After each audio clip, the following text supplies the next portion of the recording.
L'Union Alliance Alsace réunissant les caves de Turckheim et du Roi Dagobert est effective depuis janvier 2014. Elle représente une production de l'ordre de 100 000 hectolitres, soit 10 millions de litres annuels, pour 1400 hectares de vignes et environ 400 coopérateurs.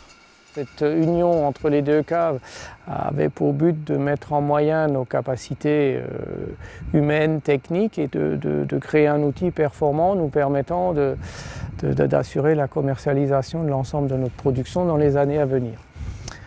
C'est vrai que nous n'avions pas la capacité de développer notre production de crémant parce que tout se faisait sur le site de Turckheim et nous n'avions ni les outils ni la place et que l'outil de conditionnement vin tranquille était vieillissant ici sur la cave de Turckheim puisqu'il avait largement plus de 20 ans. Donc il fallait de toute façon renouveler cet outil. Donc nous avons profité de l'union pour mettre tout ça en commun et de créer de nouveaux outils performants nous permettant d'aborder l'avenir sereinement et de produire et de commercialiser l'ensemble de notre production.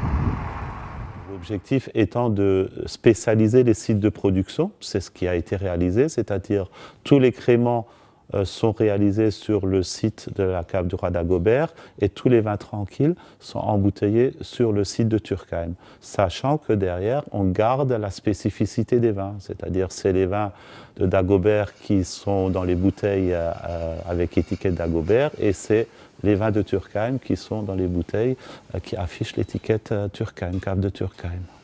Les divers investissements menés sur les deux sites ces 2 dernières années s'établissent à 15 millions d'euros.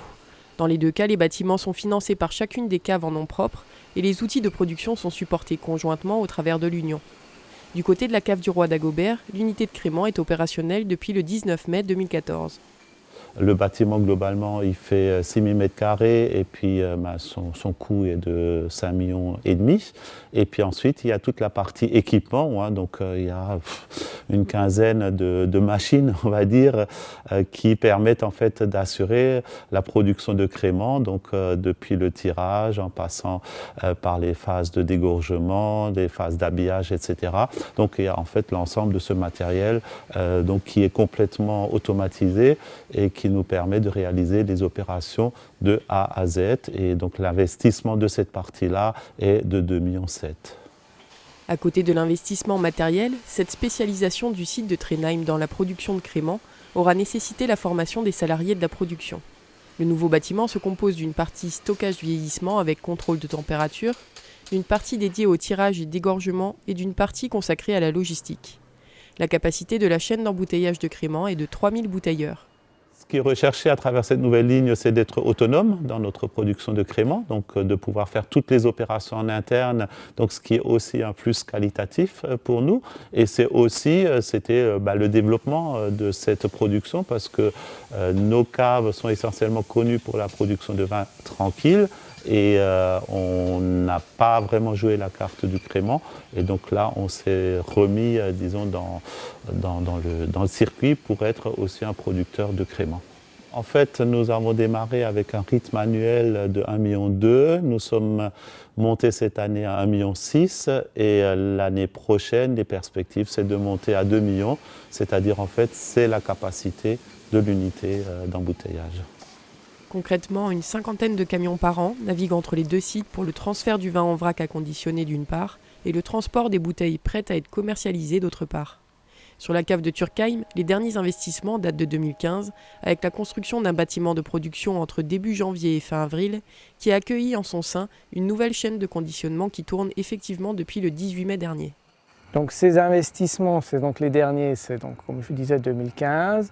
Ils ont été précédés en 2014 par la construction d'un bâtiment de stockage qui se trouve, on va dire, dans l'intérieur, entre les bâtiments existants. Donc un bâtiment d'une surface de 1200 m². Et la globalité de ces investissements sont de l'ordre de 7 millions d'euros. Pour l'année 2015, la cave de Turckheim pense produire entre 8,5 millions et 9 millions de bouteilles de vin tranquille. Comme la chaîne de conditionnement de Trenheim, les diverses machines qui composent cette ligne d'embouteillage proviennent de France, d'Allemagne, d'Italie et de Suisse. Son rendement optimum se situe autour des 10 000 bouteilleurs.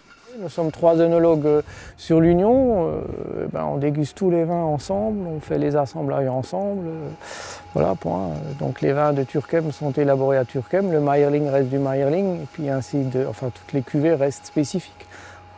Il n'y a aucun souci, mais on fait ça en commun. Je veux dire, aujourd'hui, l'union, ce n'est pas seulement l'œnologue de Turckheim qui va dire à Dagobert ce qu'il faut faire, c'est l'ensemble des œnologues, à la limite, qui sont capables de reprendre du jour au lendemain et qui sont au courant de tout ce qui se fait. Parce que c'est aussi la sécurité et la stabilité d'une entreprise. Demain, malheureusement, il peut arriver quelque chose, quelqu'un peut aller travailler ailleurs, mais il faut que tout puisse continuer. C'est vraiment un partage complet. Partage de moyens, de financement, de matériel, d'informations et de savoir-faire, l'Union Alliance Alsace s'est construite autour de valeurs communes et dans l'objectif d'assurer la pérennité de deux entités aux identités fortes.